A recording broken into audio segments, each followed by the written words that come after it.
어떻게 할 것인가에 대해서 간단히 생각해 보기로 합니다. 그 예시로에서는 그동안 이제 합의문이 있었는데 그 합의문들이 어떤 내용을 갖고 있고 어떤 의미가 있는지 대표적으로 해서 한 3가지만 살펴보려고 합니다. 그 다음에 이제 마지막으로는 이제 통일 방안, 어떤 방안들이 있었는지, 그 다음에 이제 끝으로 통일이 빨라야 되냐, 늦어야 되냐 이야기들이 많은데 제 생각에는 어떤 것들이나 준비를 잘하면 빠를수록 문제가 없다.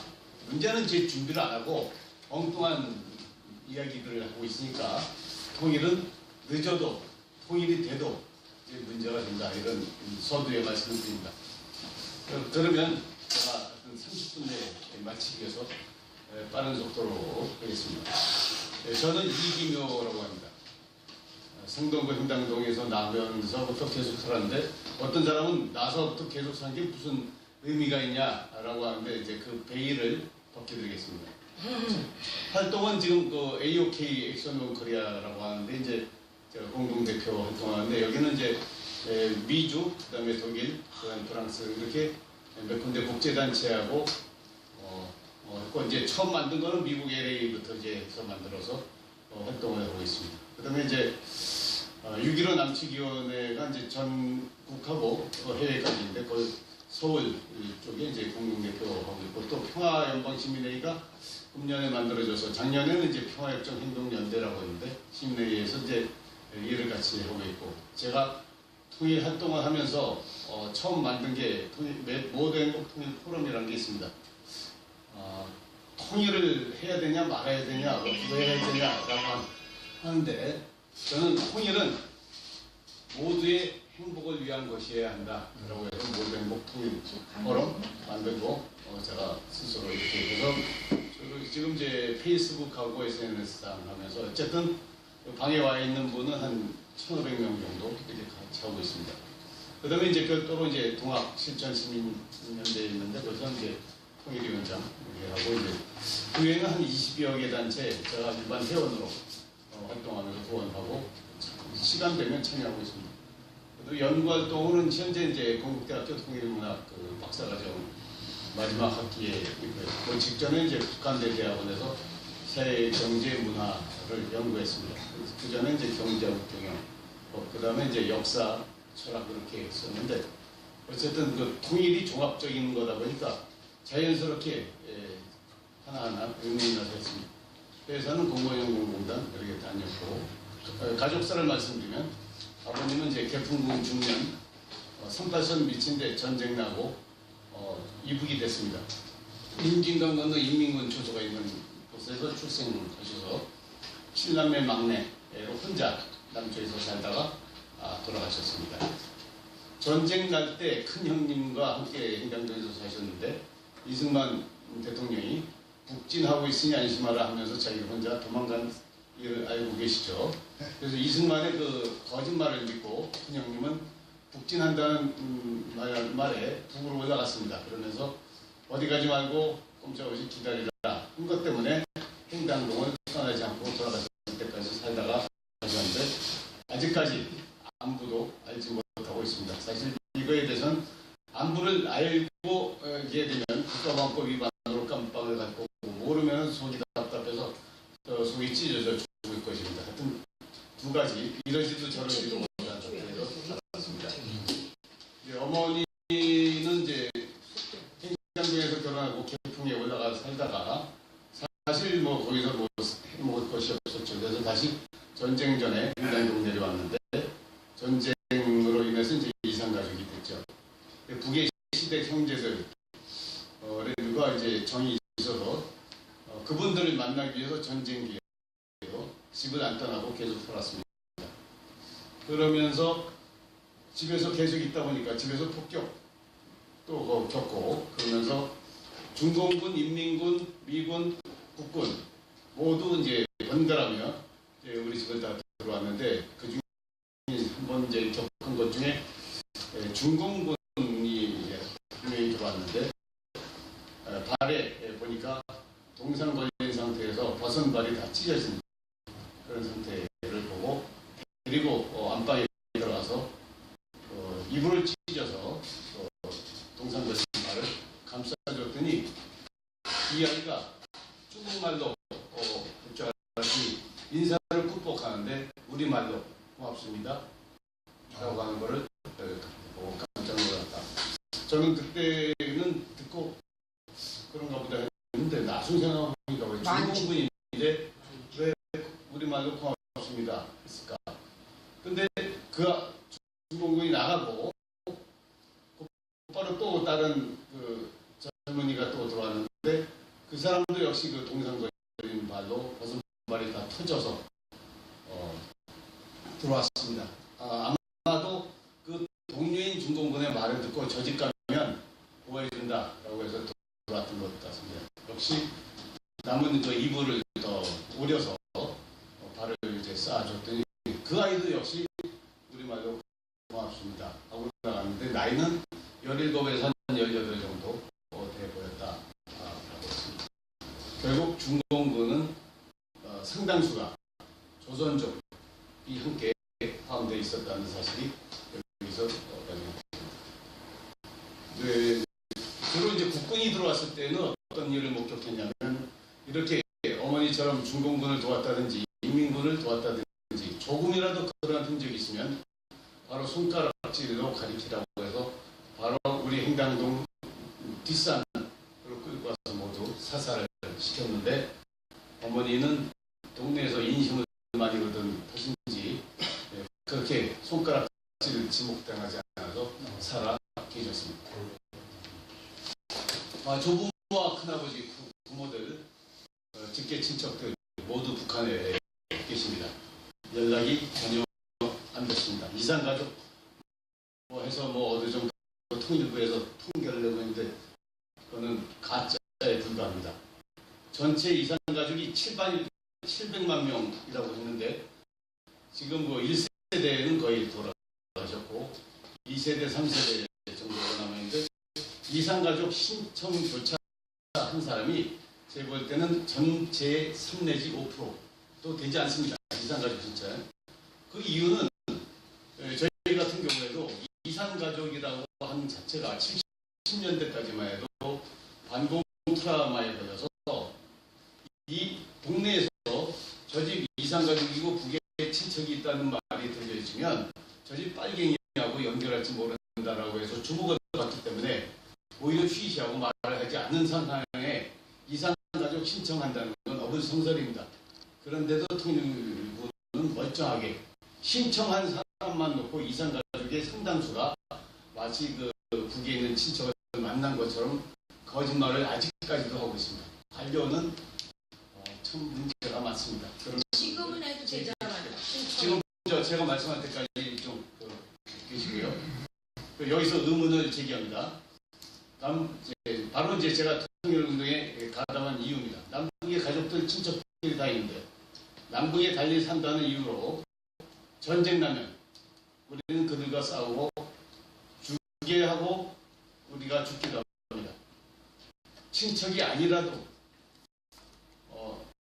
약간만 하면 이제 가까운 이웃사촌일 수 있는데 왜 우린 적이 됐고 우리 왼수처럼 싸우게 됐는지 이것이 제가 통일 활동을 하게 된 배경입니다.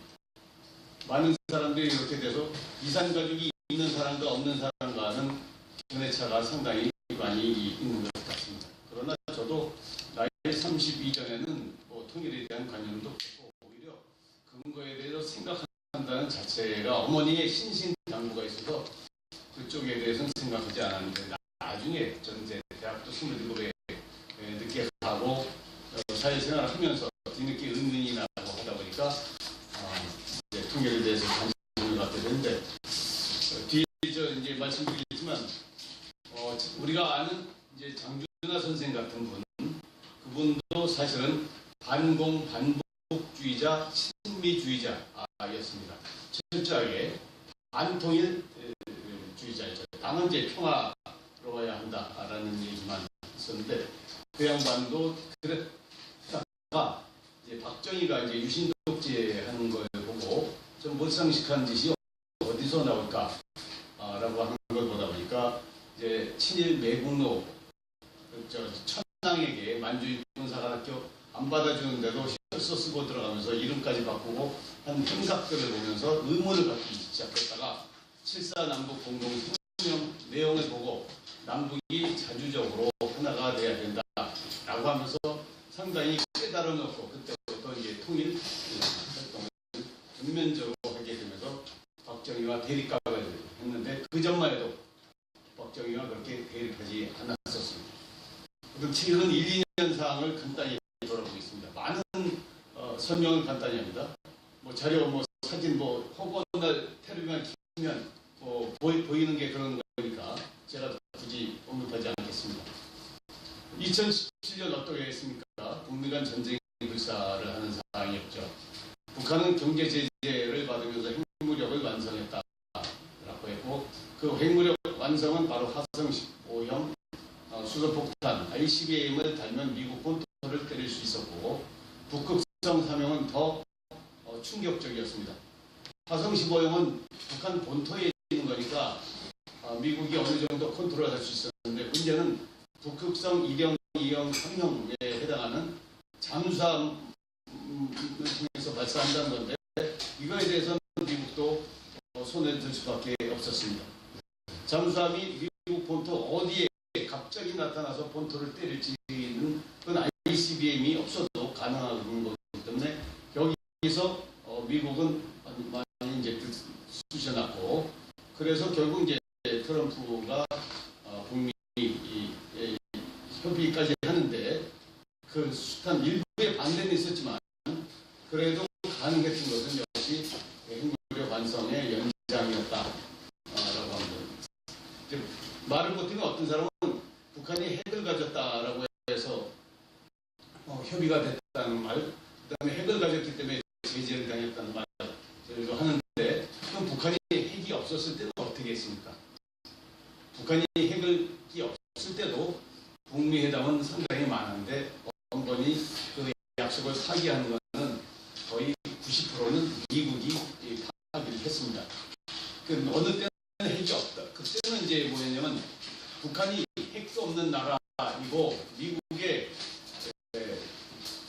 위협도 되지 않는 나라와 무슨 협상을 하느냐. 북한 그냥 뭐 한 발로 해서 2, 3일 전쟁에서 없애버리면 되는데 라고 해서 북한을 무시하다 보니까 회담에도 했다가 그러다 보니까 북한은 역시 경제적으로 내부가 어렵다 하더라도 핵무력을 완성시키지 않으면 평화를 지킬 수 없다라고 하는 것 때문에 핵무력을 완성하고 나니까 이제는 핵을 가졌기 때문에라고 하면서 이제 제재를 하고 이렇게 됐죠.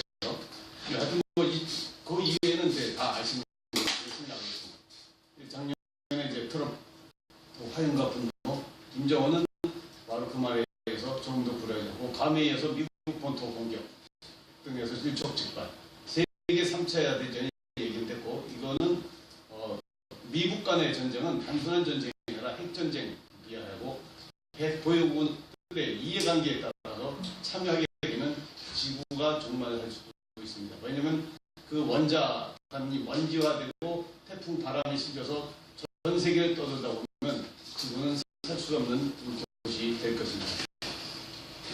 2018년 12월 나름대로 이제 급박했던 상황에 문재인 대통령은 적어도 한반도 내 전쟁은 없어야 한다라고 하는 걸 선포했습니다. 물론 뭐 남한이 뭐 힘도 없는 나라가 그래봤자 무슨 소리냐라고 하지만 사실 전쟁해야 된다라고 하는 말은 명분이 없겠지만 전쟁이 없어야 된다는 말에 그 말 자체가 잘못됐다라고 말씀할 수는 없으니까 나름대로 그건 잘한 것이다.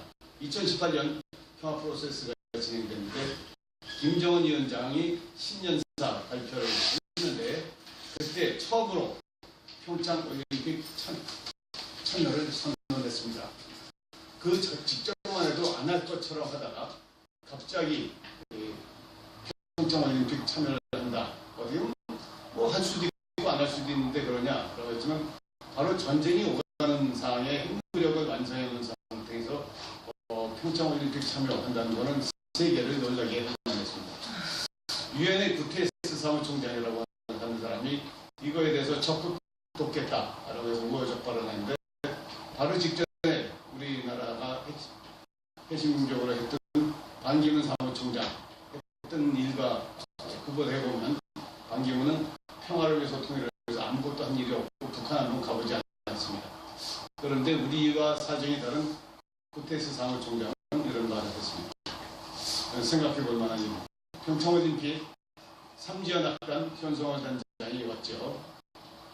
그런데 조선일보에서 몇 년 전에 뭐라고 했습니까? 현성월이 바로 북한 정권에서 사형당해서 죽었다라고 했는데 현성월이 나타나는 걸 보고 많은 사람들이 경악을 했습니다. 이런 조작 뉴스가 지금 가짜 뉴스가 판을 친다고 하는데 가짜 뉴스는 두 가지가 있습니다. 고의적으로 하는 조작 뉴스가 있고 그 다음에 과실, 잘못 판단해서 하는 오보 뉴스가 있는데 그걸 가짜 뉴스로 몰아서 한다는 것은 문제가 있다. 이런 얘기들이 나오고 이제 올해 이제 4.27 판문점 선언이 있었고 그다음에 이제 북미 정상회담 이미 약속이 돼서 북미 정상회담으로 다행히 이어졌습니다. 그다음에 이제 9.19 이제 평양 선언까지 이어졌죠. 평화 통일 얘기를 해볼게요. 평화 뭐죠? 평화하고 화목한 거고 평화라는 말은 가장 중요한 게 전쟁이나 분쟁이 없는 상태입니다. 그러니까 평화만 되면 되지 라고 하는데 평화라고 하는 건 전쟁이나 분쟁. 통일은 뭐죠? 나누어진 것들이 하나로 묶여지는 거고 그 다음에 서로 다른 것을 갖거나 일치되도록 한다는 겁니다. 그럼 통일 우리는 한 민족인데 서로 다른가요? 아니면 같은가요? 사실 70년 동안 갈라 있으면서 다른 것이 많아졌습니다. 그 다른 것에 대해서 일치되도록 해야 되는데 어떻게 일치되도록 해야 되느냐가 바로 통일을 위한 준비 과정입니다. 우리에게 통일은 어떤 의미가 됩니까? 그 다음에 통일은 돼야 합니까? 말해야 합니까? 이에 대해서 제가 얘기를 많이 했더니 이렇게 네 가지로 구분할 수 있습니다. 통일 빠를수록 좋다는 사람, 그 다음에 그냥 찬성한다는 사람, 반대한다는 사람, 매우 반대한다는 사람. 아주 각양각색입니다. 왜 다를까? 그에 대한 장점과 단점을 생각해 볼 수 있습니다. 그 다음에 어떤 것은 이상에 가깝고 어떤 것은 현실일 수 있습니다. 이거에는 걱정이 됩니다. 통일이 빨라야 되냐 늦어야 되냐 다 걱정들이 크다. 여기 있는 분들 의견은 어떻습니까? 뭐 지금 의견 나눌 시간 없으니까 통일이 된다면 또 언제 어떻게 해야 할까 각자 생각이 따라 다를 겁니다. 통일은 누가 잘 알고 있습니까? 전문가가 잘합니까? 우리가 잘합니까? 누가 잘합니까? 그러나 통일은 생물입니다. 살아있는 거기 때문에 잘하는 사람 특별히 없습니다. 방송에 와서 떠드는 사람들 많은데 제가 들으면 맞는 거 안 맞는 거 거의 장담할 수가 없습니다. 그래서 이야기를 들어봤습니다. 네 가지 유형에 대해서 하는데 이 말을 듣고 이걸 다르다고 볼 건지 틀리다고 볼 건지 생각해 보시죠. 어느 사무실에 있었습니다. 할머니 손 몇 번 되는 아가씨가 적어내는데 통일이 빨리 될 것 같다 라고 하니까 들은 사람이 난 돼도 문제야. 아니 난 좋은데요. 서로 자기 지역으로 컨트롤 하려는 게 문제잖아. 북은 북대로 하려 하고 그 다음에 남은 남대로 하려 하면 또다시 통일했다가 또 싸움만 하는데 이런 걱정. 어느 호프집에서 학생들이 통일이 뭘까? 통일 나 알아. 뭔데? 3일이면 통일된다. 어떻게? 밀고 올라가면 금방 해결된다. 이거는 이제 흡수 통일, 전쟁 통일을 배운 거죠. 선생님들이 학교 시간에 이렇게 얘기했다는 겁니다. 통일은 전쟁에서 바로 끝낼 수 있다.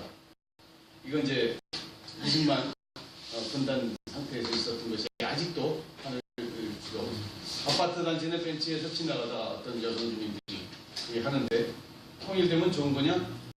난 통일 모르는데 통일되면 문제가 많다. 그래 문제 많을 거다. 문제가 많은 보통 문제가 많은 게 아니다. 그냥 이대로 이렇게 살면 되는 거 아니야? 이렇게 말합니다. 많이 들어봤을 겁니다. 가문에서 통일 활동하는 전문의들. 이 사람들은 통일 당연히 돼야 되고 빠를수록 좋지. 자, 여러분 이런 네 가지 이외에도 많은 통일에 대한 견해들이 있습니다. 이거에 대해서는 언제 시간이 되면 직접 생각도 해보시고 같이 대화를 나눠주셨습니다. 통일은 어떻게 해야 될까요? 이거에 대해서는 뭐 다 읽진 않고 남북 정상 간 합의문이 유의하다. 우선 시사점만 보도록 하겠습니다.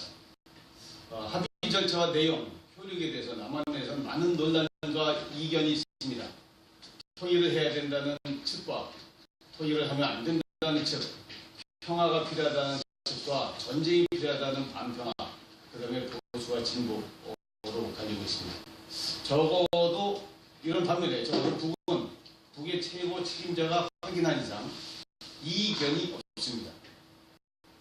전쟁 불사형 흡수 통일 방식이 아닌 전쟁 없는 평화적 통일 방식은 당사자 간 함께 협의해야 합니다. 그러면 전쟁하지 않을 거라면 전쟁 없이 할 거라면 남북 정상 간 합의된 내용 이것은 적어도 통일 방안 마련에 가장 확실하고 중요한 자료가 됩니다. 그런데 이에 불구하고 사람들은 이 위에 봤죠.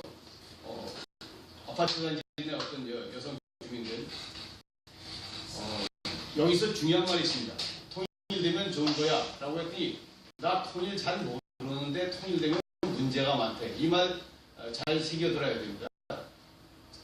통일 잘 모르는 데라고 했으면 통일에 대해서 공부하거나 통일에 대해서 물어봐야지 통일에 대해서 의견을 말하면 안 되는 거죠. 근데 모른다면서 통일에 대해서 문제가 많다고 얘기하는 거예요. 그럼 문제가 많다는 건 아니면 나 통일에 대해서 잘 아는데라고 얘기해야죠. 그렇죠? 이 말이 틀린 거죠. 잘 모르는데 통일되면 문제가 많대. 그래 문제가 많대. 하여튼 이런 어법에 대해서는 우리가 새겨들어야 됩니다. 우선 이제 7.4 공동성명이 가장 면저됐는데 사실 그 박정희 정권은 쿠데타로 집권하면서 반공, 멸공, 때려잡자 김일성, 처부수자 공산당 하면서 국시로 내세우고 했습니다. 그 다음에 이런 당대 대결 지향적, 외세 의존적 남북 관계를 자주적, 평화적, 민족 배당 결적 합의 원칙을 세웠다는 데 큰 가치가 있습니다.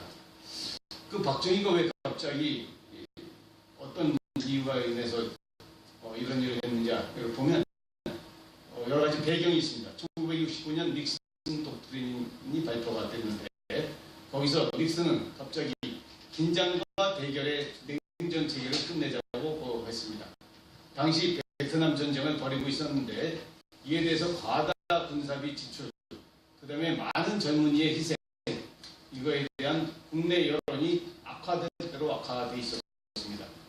또 이때는 여기 숨어 있지만 베트남에 참전했던 미 군들이 처음에는 몰랐지만 나중에 전쟁의 문제점을 알고 총을 쏘지 않았다라고 하는 전쟁 불응 형식이 많이 나타났습니다. 왜냐하면 전쟁을 해야 될 이유를 처음엔 모르고 했는데 나중에 알고 보니까 이건 우리가 전쟁할 일이 아니다 라고 하면서 결국은 전쟁 거부가 미국의 베트남전 전쟁 패배로 이어졌다라고 하는 건 전쟁 트라우마의 큰 이슈입니다. 근데 이제 우리 한국군은 그거 괜히 이제 들어가고 우리 5.18 때 전두환 군부가 일반 국민을 학살하라고 한 것처럼 상당히 오판을 했죠. 5.18 때도 빨갱이가 진동했다 북한 군이 내려왔다라고 거짓말하면서 술먹이어서 학살을 시켜놓고 사실 그 월남전 할 때도 빨갱이를 쳐부수기 위해서는 우리나라 빨갱이에 영향을 주지 않도록 월남전에 가서 백터공을 죽여야 한다. 이렇게 거짓말하는 거에 젊은이들이 역사 교육도 안 받고 또 이 사회 교육도 안 받은 사람들이 그냥 다 데려갔습니다. 모든 국민들이 노래를 함께 부르면서 부추겼죠.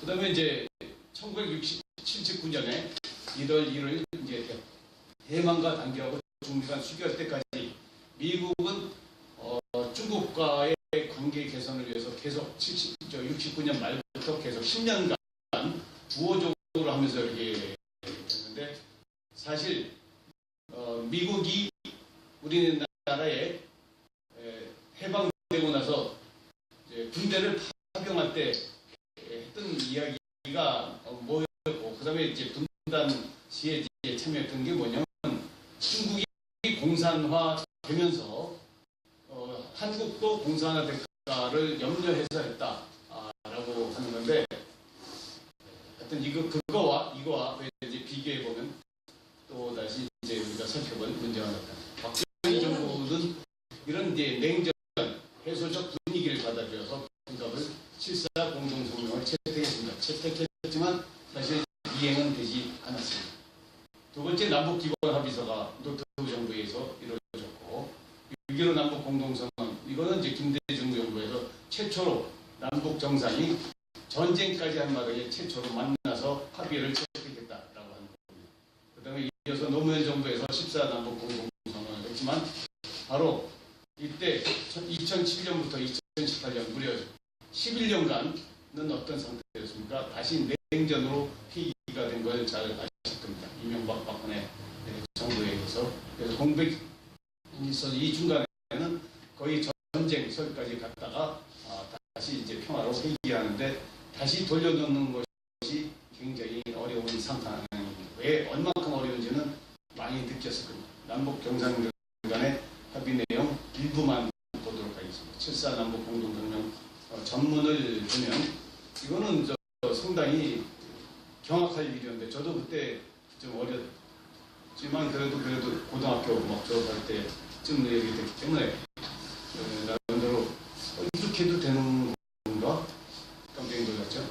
이우락과 그다음에 이제 김영주, 그다음에 박성철, 이런 사람들이 등장하면서 합의를 했습니다.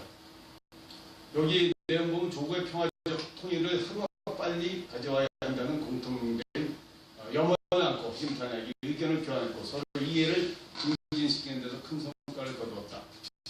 라고 박정희 대통령이 그랬으면 박근혜는 자기 아버지 뜻에 따라서라도 북한과의 관계 개선을 힘썼어야 되는데, 이상하게 나쁜 것만 되고 좋은 거는 배우거나 이해하지 않는 그런 일도 인해서 국정농단의 헌정 파괴하고 물러나는 그런 일을 당했는데, 지금 같은 상황에, 작년 같은 상황에 전쟁 움직임에 박근혜가 있었더라면 하는 아찔함이 상당히 많다. 많은 사람들은 문재인 대통령이 얼마나 잘하느냐도 있지만 박근혜가 있었더라면 전쟁 나서 어떤 상황이 있었을지 모른다, 이런 것 때문에 아연실색하는 그런 얘기도 있습니다. 현재 조국 통일을 촉진하기 위해서 이제 완전한 견해 일치를 보았다라고 하는 말 중에 합의를 했는데, 이게 참 웃기는 상황입니다. 통일은 외세에 의존하거나 외세의 간섭을 받음없이 자주적으로 해결해야 한다. 이때 이 문장이 들어가면서 여태까지 모든 정상 합의에는 이 말은 공통적으로 양념적으로 계속 들어갑니다. 그런데 내용적으로는 어떻습니까? 우리가 이제 한미 동맹이 그냥 살아있고 또 미국의 군사 작전권이 넘어가 있고 하는 상태에서 내용적으로는 상당히 외세에 의존하면서 이 선언문이라도 외세에 의존하거나 간섭을 받지 않는다. 근데 요즘 그거 보십시오. 하다못해 철도를 연결한다든지 지뢰를 없앤다든지 지뢰를 파헤치는 것마저도 유엔사라는 이름으로 상당히 제지를 하고 있는 상황인데, 이때는 더 했을 텐데 어떻게 이 말을 했을까? 역시 이거는 두 가지로 봐야 되는데, 나름대로 숨어있는 의지는 그래도 같은 한국 사람 민족적이니까 이렇게 하고 싶었거나, 아니면은 이 통일 활동을 하는 사람들에게 나름대로 반대 어떤 그 움직임이 없도록 하기 위해서 좀 달래기 위해서, 무마하기 위해서 좀 의도적으로 사기치기 위해서 이렇게 말만 하고 안 지키려고 한 의도 아니었나, 이렇게 봐지는데, 어쨌든 내용상으로 형식적으로 외세에 의존하거나 외세 간섭 받음이 없이 자주로 해결한다. 이건 굉장히 중요한 말이에요. 그다음에 서로 상대방을 반대하는 무력 행사에 의도하지 않고 평화적정 방법으로 실현한다. 사상과 이념 제도의 차이를 초월해서 지금 그런 차이가 있다고 밥 먹어 하는데 초월한다고 했습니다. 우선 하나의 민족으로 민족적 대단계를 도모한다 라고 했습니다. 상당히 중요한 말이죠. 그 다음에 이제 이런 이야기들인데, 인터넷 이렇게 보면 이 문장들이 있으니까 한번 보십시오. 왜냐하면 제가 이렇게 안 보여드리면 그 인터넷 뒤지면 나오는데 그 잘 안 보게 됩니다. 그래서 이제 보시라는 뜻으로 예를 든 거고요. 두 번째는 이제 봐야 할 거는 한반도 평화를 위한 촉구를 6.15 남북 공동선 이건 이제 만나서 합의하는 거죠. 이제 김대중 대통령이 처음으로 비행기 타고 평양으로 갔습니다. 순환공항 도착했고 김정일 국방위원장이 직접 안대를 했고 그래서 2박 3일 동안 만나하면서 마지막 날 6월 15일 날 남북 공동선언 이 채택됐습니다. 여기서 뭐 다른 내용 여러 가지 있지만 통일 방안이 나오는데요. 남과북은 나라의 통일 문제를 그 주인인 우리 민족끼리 이것도 역시 우리 민족끼리 이거 자주라고 하는 거고 외세 간섭, 외세 의존 없이 한다라고 하는 것이 공통적으로 들어갔습니다. 그다음에 남과북은 이것 때문에 지금 아직까지도 이제 자한당 같은 데나 이런 데서는 북한에 터졌다라고 하는 얘기를 하는데 나라의 통일을 위한 남측의 연합 제안과 북측의 낮은 단계의 연방 제안이 서로 공통성이 있다고 인정했다. 이것은 상당히 그 전만 해도 이 말을 우리가 했으면 바로 국가보안법 위반으로 거의 무기징역 정도는 받을 일이었는데 이제 정상이 좋긴 좋습니다. 것 같습니다. 이런 거를 했고 그 다음에 이 방향에서 통일을 지향하게 나가기로 한다. 근데 2000년 6월 15일 날 이렇게 했지만 아직까지도 이쪽에 대해서는 한 치 앞도 내다보지 못하고 진척이 안 되고 있는데 그러다 보니까 이제 시민단체들이 연합제 아니면 연방제 뭐 이런 거에 대한 단체들 이름을 이제 사용하게 됐습니다. 이제 남과북은 이제 올해 8일로 이제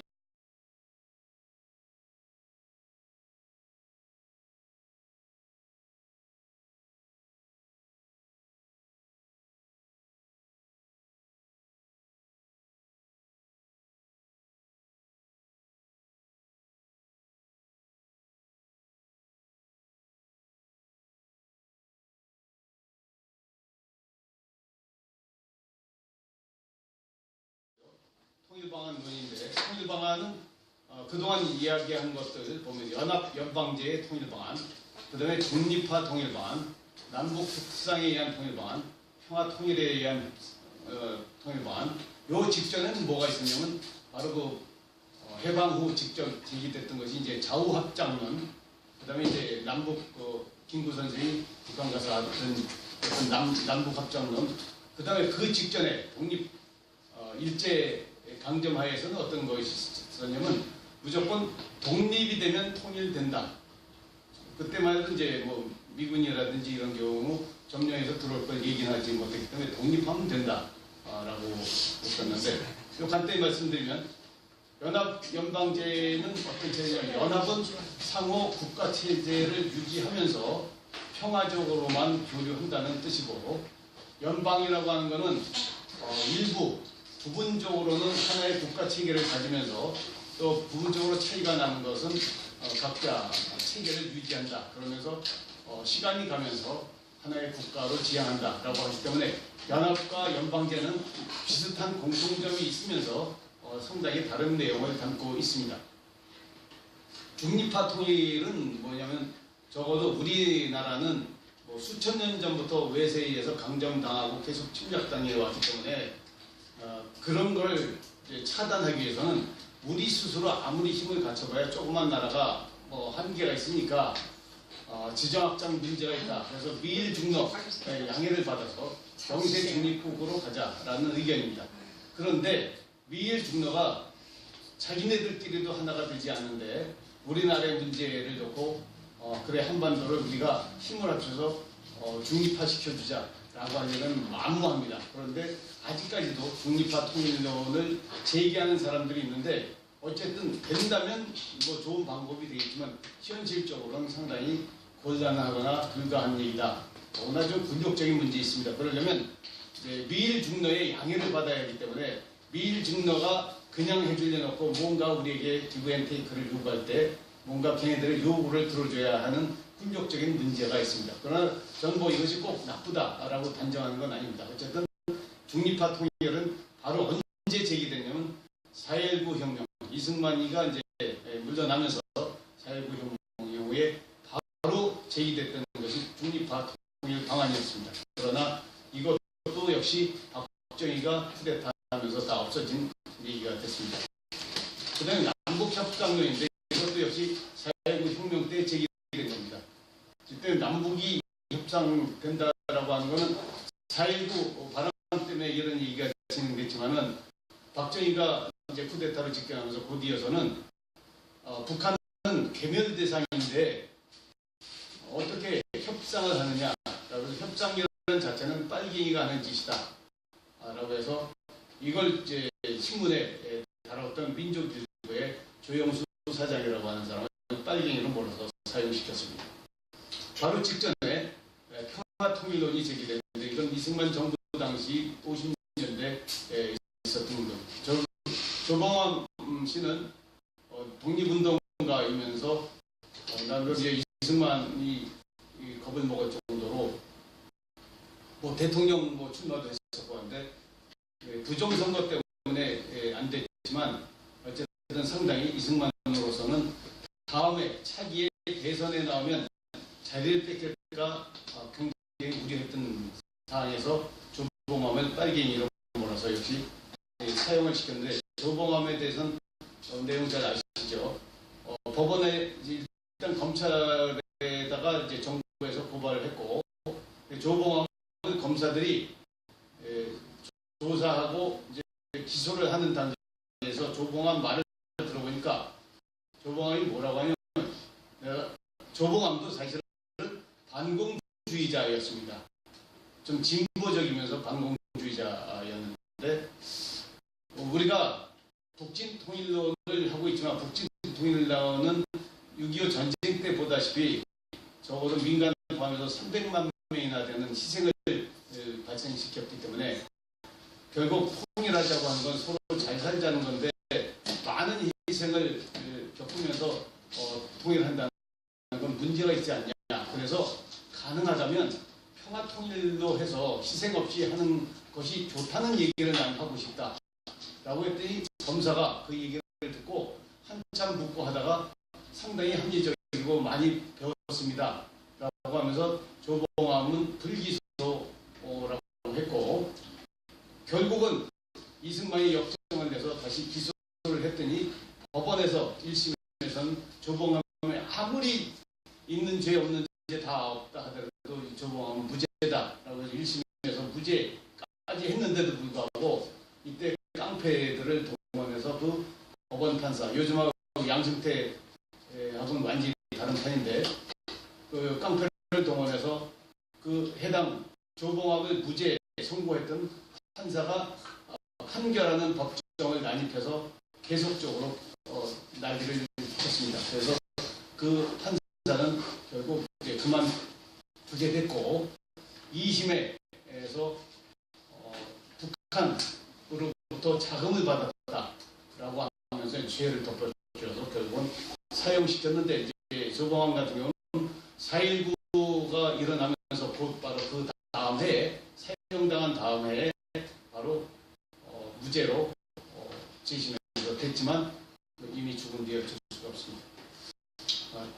이때는 지금 뭐 평화 정도 얘기하는 건 뭐 말이 안 되지만 이때는 평화를 얘기하는 것 이꼬르가 바로 빨갱이던 시절. 그 다음에 두 번째 4.19 때 박정희가 이제 집권했을 때는 남북이 협상에서 뭔가 좋은 방안을 해야 된다라고 하는 자체가 빨갱이였습니다. 그런데 반면에 그들이 어떤 짓을 했는지를 보시면 그러면 우리가 이제 미국에 점령을 당하기 직전에 일제 침략이 있어서 그랬는데 일제 침략을 해서 수백만 정도가 아니라 수천만을 죽이고 징용 징병하고 위안부 시키고 마루타 학살을 했던 일본은 어떻게 사과도 않고 인정도 않고 배상도 안 했는데 일본하고는 수교하면서 일본 때문에 피해본 남북관계는 이렇게 철저하게 대립불신 전쟁까지 가야 했는지 이거에 대해서는 비교 형평적으로 상당히 문제가 되는데 이 나라 사람들은 그건 비교적으로 살펴보지 않고 있습니다. 자, 이제 끝으로 통일시대 빨라야 되냐 늦어야 되냐 태도 문제 뭐 안 돼도 문제 이렇게 얘기합니다. 통일 저는 이렇게 이제 중간에 여러 가지 말씀이지만 뭐 어떤 거든 준비가 잘 되면 통일은 빨라진다. 빨라져도 걱정할 게 없다라고 하는 거예요. 준비를 안 하면 걱정되는 일이 당연히 많죠. 그래서 알기 위해서는 통일이 어떤 목적으로 어떤 효과를 이루어서 하느냐. 첫 번째 우리가 이번 판문점선언 봤지만 평화와 번영을 위해서다. 통일은 평화와 번영을 지키기 위해서다. 적어도 이것만 지켜줘도 전쟁은 예방이 되고 전쟁 원인이 없어집니다. 이것이 이제 2018년 판문점선언에서 공식화 문장화됐습니다. 이렇게 되면 내부의 소모적 전쟁 대신에 우리가 싸워야 될 것은 아까도 얘기했지만 미일 중러와 같은 외세에 대해서 대응해야 되는데 같은 민족끼리 대응할 게 아니라 같은 민족끼리 단결해서 힘을 키워야 할 것입니다. 바로 이제 외세들이 남북이 하나가 되면 힘이 세질까봐 그렇다는데 저는 남북이 암만 단결해서 힘이 커진다 하더라도 뭐 중국만큼 클 수도 없고 미국만큼 크기는 어렵습니다. 사실 뭐 강력한 무기 몇 방이면 없어질 수 있는 거기 때문에 우리는 대응 체계에도 갖추면서 외교 체계, 국제 정보 체계에도 다각적으로 해 나가야 할 것입니다. 그다음에 이제 통일이 되면 경제 효과가 있는데 엄청난 군사 비용이 있죠, 무기 비용이 있죠. 그다음에 또 미국이 독점하는 무기를 사주지 않으면 상당히 어렵습니다. 트럼프가 먼저도 그 방문해서 중국 한번 가면서 어떻게 수천조 원에 해당하는 무기를 연차적으로 사주겠다라는 말을 듣고 그다음에 아베도 우리에 대해서 통일에 대해서 좀 트럼프가 좀 잘 하려고 하면 우리가 무기 사줄 테니까 남북이 좀 가까워지지 않도록 해주십시오라고 계속 해방하고 있는 아베 이런 무리들이 이제 이 통일 비용 문제가 전점이 될 겁니다. 그 다음에 역사를 바로 알아야 되는데 사실 우리는 1, 2년 전 사실도 갈등과 논쟁 대상이 됩니다. 1, 2년 전에 있었던 거에 대해서도 왜 서로 의견이 갈리는지 좀 뿌리를 알아야 됩니다.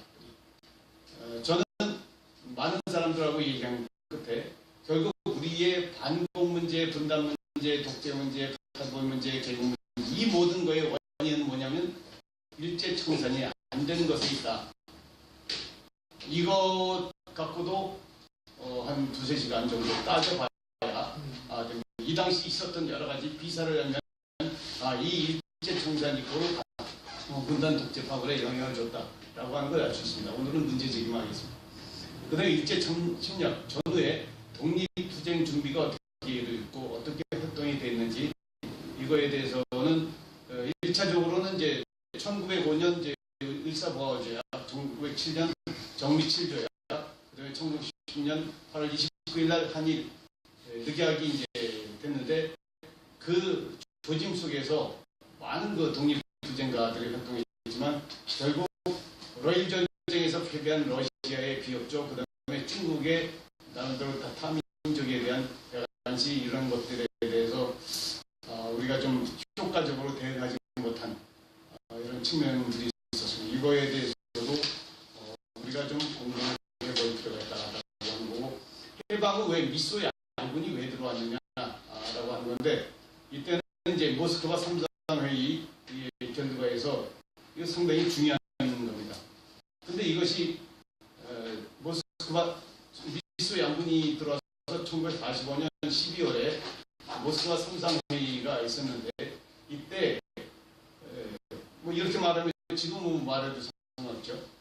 소련 쪽에서는 그래도 이제 사회주의 혁명을 이루었기 때문에 적어도 남을 지배한다는 게 아니라 내부적인 혁명 이렇게 해서 적어도 그 다음에 또 이런 의견도 있었습니다.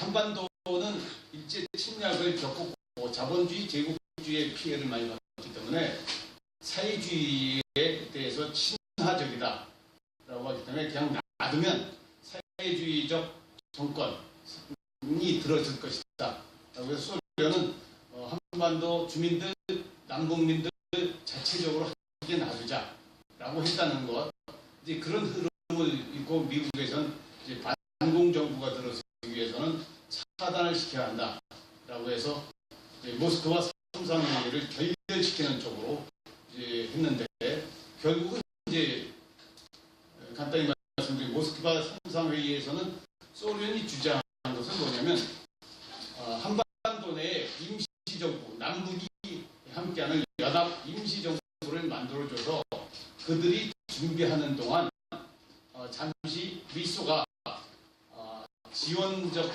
입장에서 있다가 그들이 모양을 갖추면 바로 나가는데 그 짧으면 3년 내에 나가도록 하자라고 하는 내용이었습니다. 상당히 합리적인 내용이었는데 동아일보가 45년 12월 보고 지금 말하는 가짜뉴스 조작뉴스를 발표하면서 모스크바 3상 회의 결과를 갖다가 미소는 신탁 통치를 하기로 했다라고 하면서 우리 민족을 분열시켰습니다. 이것이 바로 분단과 좌우 합작이 안 되는 그런 상황으로 가는데 상당히 이 점에 대해서 좀 새겨봐야 됩니다. 제가 이 말씀을 왜 드리냐면 바로 이런 사항은 지금도 계속되고 있기 때문에 이때에 대한 교훈, 그 다음에 일제 침략을 받을 당시에 있었던 여러 가지 비사, 해방의 비사, 4.19 때 일어났던 비사, 그 다음에는 87년 6월 항쟁 이후에 또다시 전두환 군부에 의한 노태우 정권이 또 들어선 예, 지금 잠깐 촛불혁명이 성공했지만 이것이 얼마나 효과가 있을지는 과거의 예를 들어서 우리가 정신 차리지 않으면 또 다시 회고할 수 있다라고 하는 것 때문에 이런 것들은 살펴봐야 된다는 거고, 그다음에 반공 독재 정권의 탄생작회에 대해서는 이들은 기본권과 과거 부정부패를 만연시키고 권력적화시키고 출세가 최고이고 금전이 만능주의라면서 모든 아이들의 가치관을 다 붕괴시켜버렸습니다. 이렇게 되다 보니까 지금 우리에게 미래가 없다라고 하는 것은 아이들에게 잘못 가르치는 이런 정권들의 문제로부터 다른 가치관을 해야 되는 것. 이거 역시 통일을 준비하는 과정에 저희가 해야 될 것입니다. 그 다음에 이제 민주화운동, 통일운동의 관계에서 촛불혁명이 승화된다. 이것은 지속적으로 해야 됩니다. 이제 더 생각하고 준비할 것들에 대해서 말씀드릴게요. 이제 트라우마가 있습니다. 트라우마들이 해소가 되는데 트라우마가 어떤 것들이 있냐? 일제 식민지 영향이 끝났냐? 해방돼서 끝났냐? 그게 아닙니다. 일제 식민지 연장으로 해서 분단이 일어났고 분단의 연장에서 전쟁이 일어났고 그 과정에 우리 동포들이 많이 이산됐습니다. 그 인원은 적게 봐서 750만에서 850만 정도까지 잡고 일부는 거기에는 이제 자기가 임의적으로 선택해서 뭐 일본 간 사람 정도 있지만 사실 그들에는 강제 징용, 징병, 그 다음에 이제 먹고 살기 힘들어서 간 이런 사람들이 있습니다. 제로, 제중, 동부가 그런 거 쿠바, 어떤 뭐 미국 등등 뭐 이렇게까지 있습니다. 반공 트라우마, 학살 트라우마. 여기에는 뭐 학살에는 뭐 여순항쟁에 의한 것, 그 다음에 제주 4.3이 있었고, 그 다음에 많은 시에는 46년 대구 10.1 사건부터 해방 후 이제 분단 정권 수립 후 4.8년 4.3 뭐 이런 것들이 다 있습니다. 이 트라우마는 뭐냐면 있었던 문제를 거짓되게 하고 왜곡되게 해서 꾸며냅니다. 그러다 보니까 바른 사실을 알지 못하다 보니까 당한 피해자들이 오히려 쉬쉬하면서 자기의 피해 사실을 숨기고 있습니다. 이런 것들이 바로 드러나야 합니다. 그래서 바른 사실을 공개해야 되고, 그렇게 해서 드러난 잘못에 대해서 가해자는 인정을 하고 용서를 구하고 향후 발전에 동참하겠다라고 하는 노력이 통일을 위해서 필요한 것입니다. 그 다음에 마인드 컨트롤이 필요한데 다른 것이 뭐고 틀린 것이 뭐냐, 이것은 아주 중요합니다. 지금 이 언론 보도 태도를 보면 북한과 남한은 뭐가 틀리다 자꾸 틀리다라고 하는데 이 틀리다는 말을 다르다라고 얘기할 수 있습니다. 이 사람 수가 많지만 생각이 같은 사람은 하나도 없습니다. 다 조금씩 다 다릅니다. 다른 것은 존중해야 한다. 그 다음에 차이를 인정하고 배려를 해야 한다. 틀렸기 때문에 틀렸다는 건 없고 틀렸다고 하는 건 내 사람으로 만들든가 말 안 들으면 그 사람을 보복해서 미합을 가해야 될 겁니다. 그렇게 폭력적으로 해서는 안 되고 다른 것은 다른 것이다. 다른 것은 그 사람 개성이 있기 때문에 존중되어야 된다. 이렇게. 그 다음에 무엇이 어떻게 다른지에 보면 현재 정치 체계가 다르고 경제 체계가 다르고 사회 체계가 다르고 철학도 다릅니다. 물론 역사인식도 많이 다릅니다. 그러나 다르다고 해서 꼭 나쁘냐 하는 것에 대해서는 생각해 볼 필요가 있습니다. 그래서 다른 것 중에도 공통성이 있는데 공통성은 어떻게 키워나갈 것이냐. 적어도 민족주의라고 하는 것. 그 다음에 북한에 대해서 너무 모르는 것, 북한은 또 남한에 대해서 너무 모르는 것. 그런 그 탈출을 위해서 초등학교부터 성인 대상 통일교육과정을 설치해야 되고 통합통일번영 이해, 또 북한의 법제, 경제 철학에 대해서 이해를 해야 되고 북한 헌법, 뭐 제가 시간이 있으면 보여드릴 수 있지만 찾아보시기 바랍니다. 북한 헌법이 어떻게 되어 있는지, 북한 경제에 대해서도 좀 뭐 생각해 보시고요.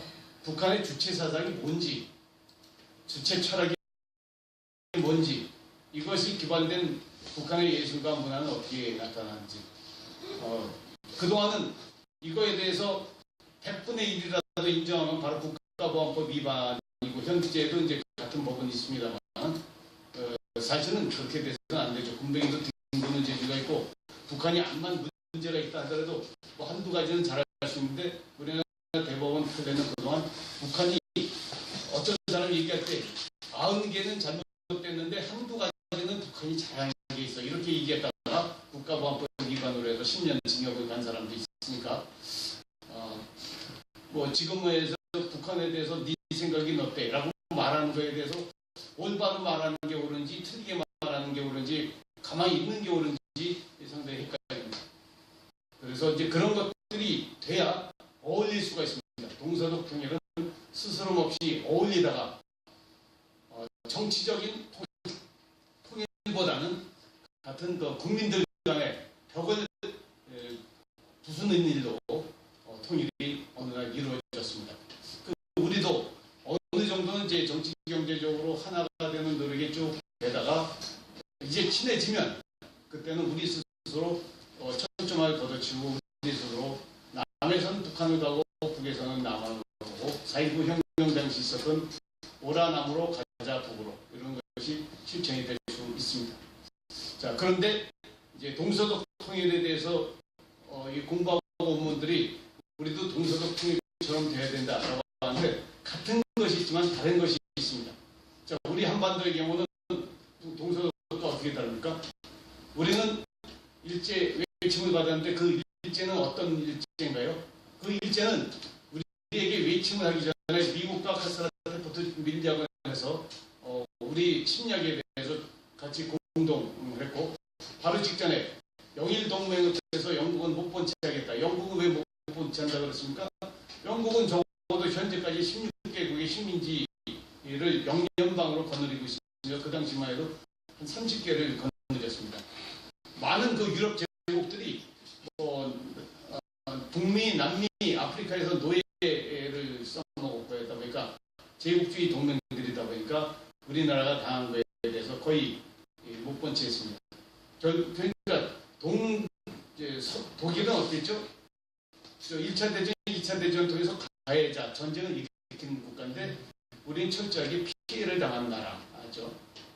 또 전쟁을 겪었으니까 또 이데올로기로 대립됐습니다. 이런 것들이 이제 동서독과 다르죠. 하여튼 다른 것은 다른 것이고 같은 것은 이제 같은 것인데 통일을 하면 뭐 긍정적인 효과, 부정적인 효과 많다고 하지만 사실은 이제 제가 말씀드린 이런 것들에 대해서 생각을 해보면서 그것들이 이제 같이 논의가 돼야 될 것이다. 요거까지 하겠습니다. 이상입니다.